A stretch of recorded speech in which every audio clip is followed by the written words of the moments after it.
Greetings from New Zealand. I'm Valerie Feigen, Professor of Neurology and Epidemiology and Director of the National Institute for Stroke and Applied Neurosciences of Auckland University of Technology, New Zealand. I would like to express my hearty congratulations to the whole staff of the Kyrgyz State Medical Academy, named after I.K.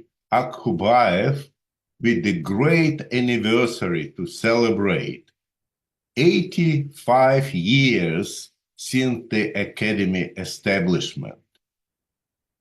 The research and practical output of the Academy over all these years is exemplary. Our institute, for example, is productively collaborating with the Academy, and particularly with Professor Ырысовой Миргуль Бакирбаевной and her team for several years, focusing primarily on stroke prevention.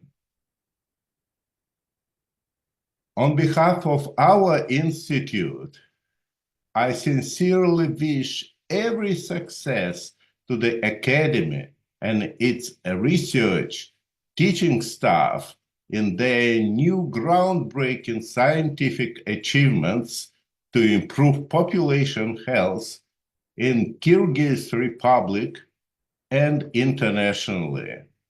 Thank you. All the best.